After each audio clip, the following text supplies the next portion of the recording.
Oh my god, stop tweeting! They let the craziest people say whatever they want on Twitter, especially angry 80s celebrities. I'm of course talking about Roseanne, whose show has a revival and whose original series I adore, but she keeps reminding everybody that she's nuts.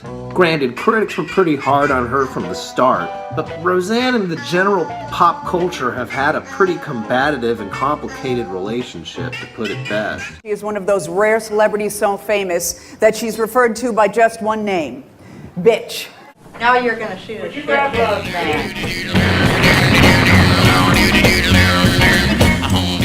I don't give a fuck what people think. When I was with Roseanne, she had 27 personalities, and only 2 of them liked me. Hey, let's talk about me selling stories to the Inquirer for drug money. No, we already talked about that on Good Morning America. Ladies and gentlemen. Just a beautiful morning today. It just makes me want to sing. Disgusting. Disgraceful. So anti-American. Scratching herself and spitting.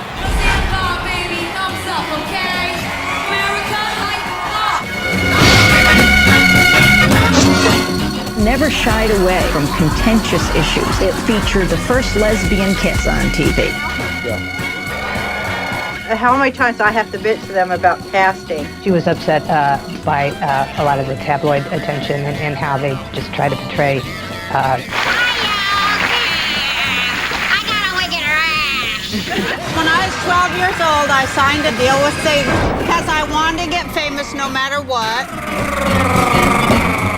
Everything all right with you and the Seinfeld folks? I heard about that one. About somebody parking in your husband's space. Oh, don't get me started on that. This is Roxanne and her husband. What's his name? John, how you do? See, John, I told you men were pigs. 4 words. Danny Dillon is ginger. You've read the tabloids. Roseanne Barr. But you've never seen the whole story until now. You have to pay him to be on the show. You have to pay him to sleep with you, too. Roseanne, an unauthorized biography. I hate hope. Morning, Rosie. Who was molested as a child. She had trust issues. She never got the candy he promised her. But Trump didn't destroy Libya and Iraq and Haiti. So I step off the curb and this lady in a car runs me over and drags me 30 feet by the legs, and the hood ornament goes in my head, and I'm like unconscious for about 6 months. Ever felt like killing anybody else? Good night, Mrs. Hitler.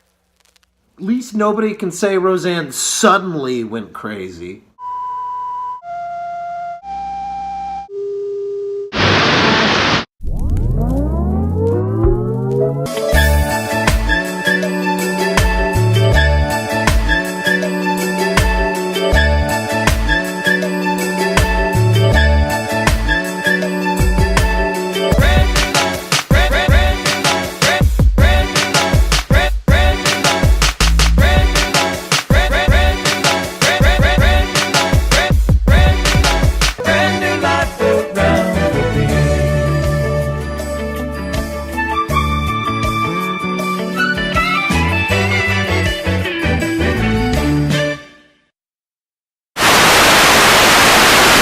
There's so much to unpack there, and I just want to bypass it all and talk about her wonderful sitcom. God, what's the internet's easiest answer to covering seminal works of controversial celebrities?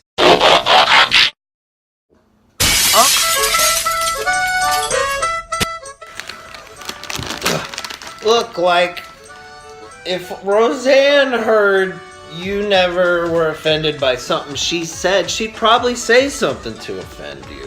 If you've written her or anyone off based on their political views or whatever, that's your call to make, and I don't blame you. We'll see you next time. Nothing in the world is more rewarding than motherhood. You teach, you love, you care, you nurture, and you watch them grow stronger, healthier, and more lovely every day. Excuse me. How many times do I have to tell you no fighting in the house? Anyway, the best part about raising a family is that your husband's always there, day in, day out.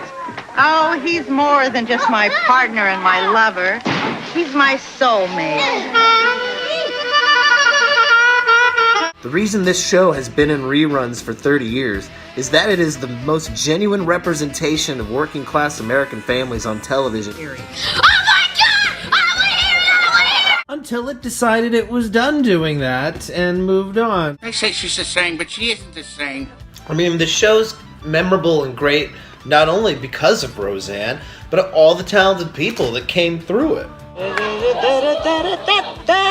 Give me that. No. What doesn't kill us is making us stronger. Here's the top 10 Roseanne episodes. It's a tie! Unlike celebrity Roseanne Barr, Roseanne Connor is a fallible character we follow all day and who feels bad sometimes, too proud and too mean. She didn't do that because you are African American. She did that because you're a man. Yeah, and I'm prejudiced against all men equally. DJ won't kiss a girl in a school play because she's black. I don't know.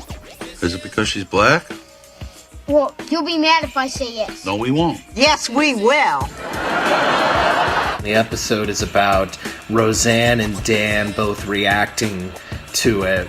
Black people are just like us. They're every bit as good as us, and any people who don't think so is just a bunch of banjo-picking, cousin-dating, barefoot embarrassments to respectable white trash like us. Dan starts questioning his own behavior. Why do you care how I feel so much more than everyone else? Because I'm black? Okay, because we all the same. I would never say that. Of course not. Some of your best friends are black. Yes, you're one of my best friends. That's why you're here. Okay, then why is Bob here? DJ's gotta kiss a dumb girl too? No offense, Bob. Hey. While Roseanne takes a staunch anti-racist stance that she herself can't live up to. But she feels bad, and we get to see every step of it. Roseanne was often about class, but not so much about race, and this is a great confrontational episode. I don't want to kiss Gina. Hey, Tough, you're doing it. I hate you. Well, fine, you don't have to kiss me. And speaking of kisses... Isn't that wrong? No, son, it's perfectly fine. And anyone that tries to tell you different is wrong. Does that mean you dance with other men?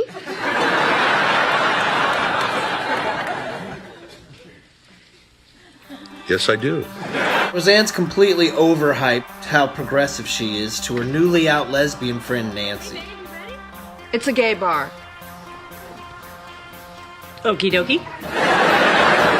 Well, Jackie, it doesn't bother us if it's gay. Well, it might. Friday is convert a hetero night. She goes out to a gay bar and is totally blindsided by another woman's kiss. When Sharon told me she kissed you, I told her there might be a chance that you might freak out. It totally freaks Roseanne out, and Nancy calls her on it. And we're supposed to admire you because you went to a gay bar. I'm supposed to think you're cool because you have gay friends. Roseanne the Show was a postmodern take on the American sitcom, i.e. some harsh reality. And even doing that got her a lot of shit. Well, if it isn't Charlie Brown. These two episodes best represent Roseanne's ability to tackle a controversial subject and take a much-needed bite at herself in the process, proving she's no innocent. I mean, I'm not comfortable with everything about you either. Every time I think about you and Dan in bed, ugh. Dan, a lesbian kissed me. Can she live in the basement? Oh.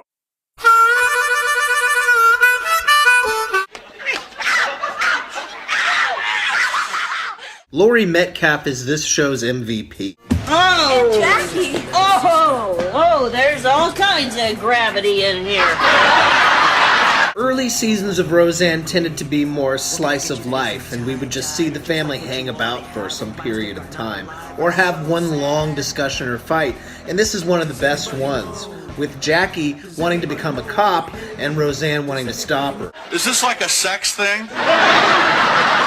There's a B-plot with Darlene and Becky that kind of hints at this behavior being hereditary. Ow, you sexy thing! People who cannot handle conflict, so right away, they run for the alcohol. Well, have another shot of pancake, Roseanne. And we get one of the show's many non-catchphrases. You're dead, Jackie. You're dead. Sisters are doing it for themselves. Won't you even listen to me?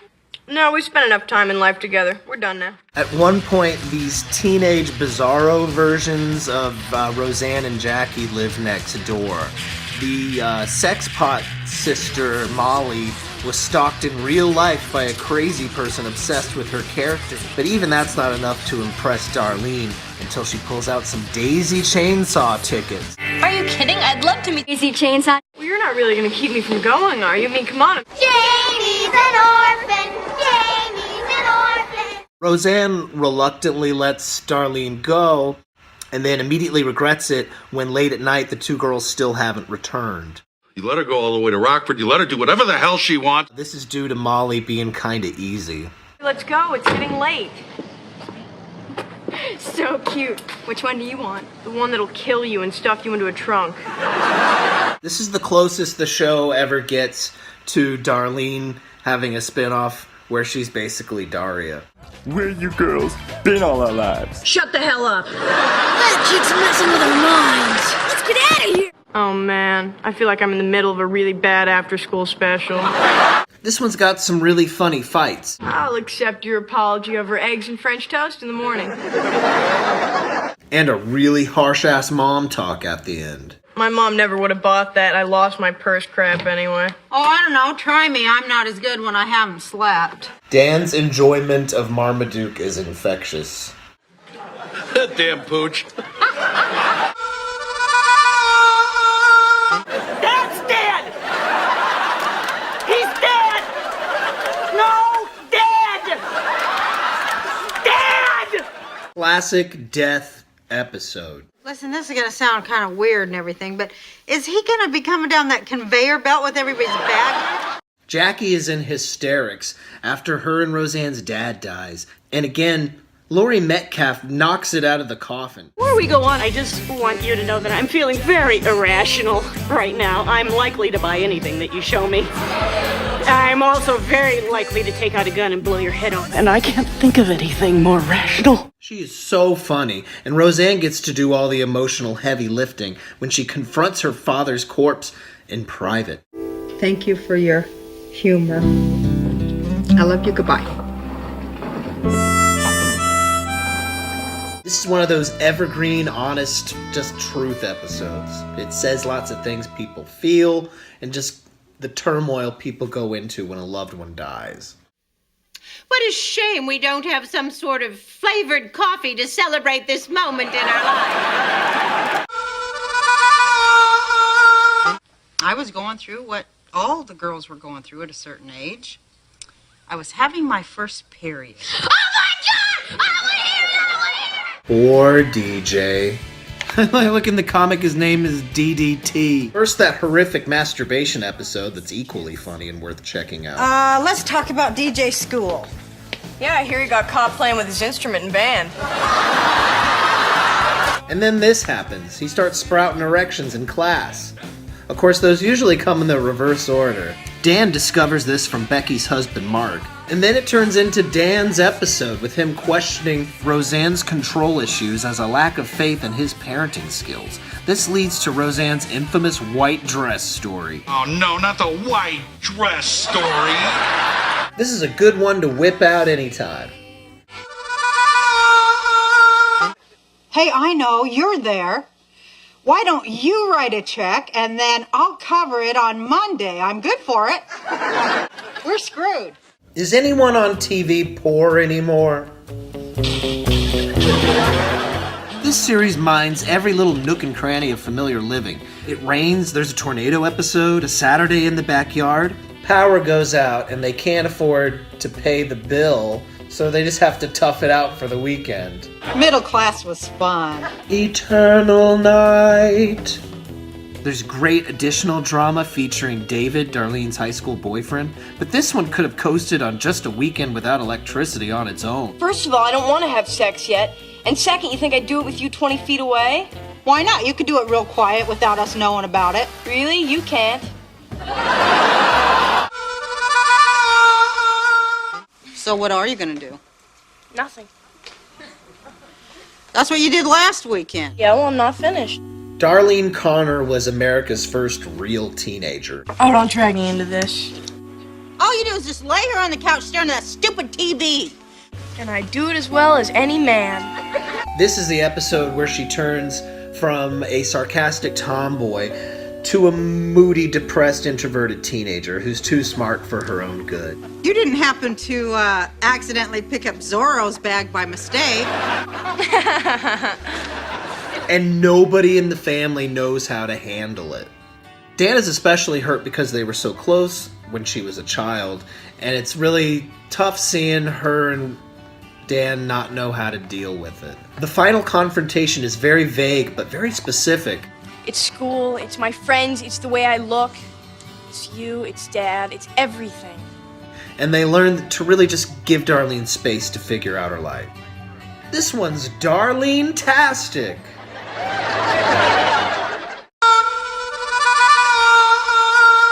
You're rolling a joint after yelling at David for bringing pot in the house? And you're using the coffee table Mom gave you? And you're doing it all wrong. This one's a real audience favorite, so there's a reason it's so hard. Yep, that's pot all right. You know, Dan's feeling depressed because the director of Ghostbusters 2016 isn't giving him any respect, and Roseanne's just feeling old. So it's understandable when they find a stash they think is David's that they partake in it for old time's sake. And they spend the rest of the episode locked in the bathroom. It's just me and my ganja. This was a great, non-special episode. The main three adults are on fire in this episode. And not to knock Darlene, she does a killer Roseanne impression. Nothing. Darlene is dead. When I see her, she's gonna need drugs to kill the pain. Okay.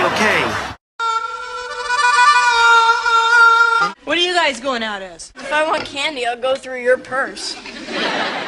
I've talked about this on this show several times, I think, by now, but I think one of my favorite episodes of any show is the first Halloween Roseanne special, Boo.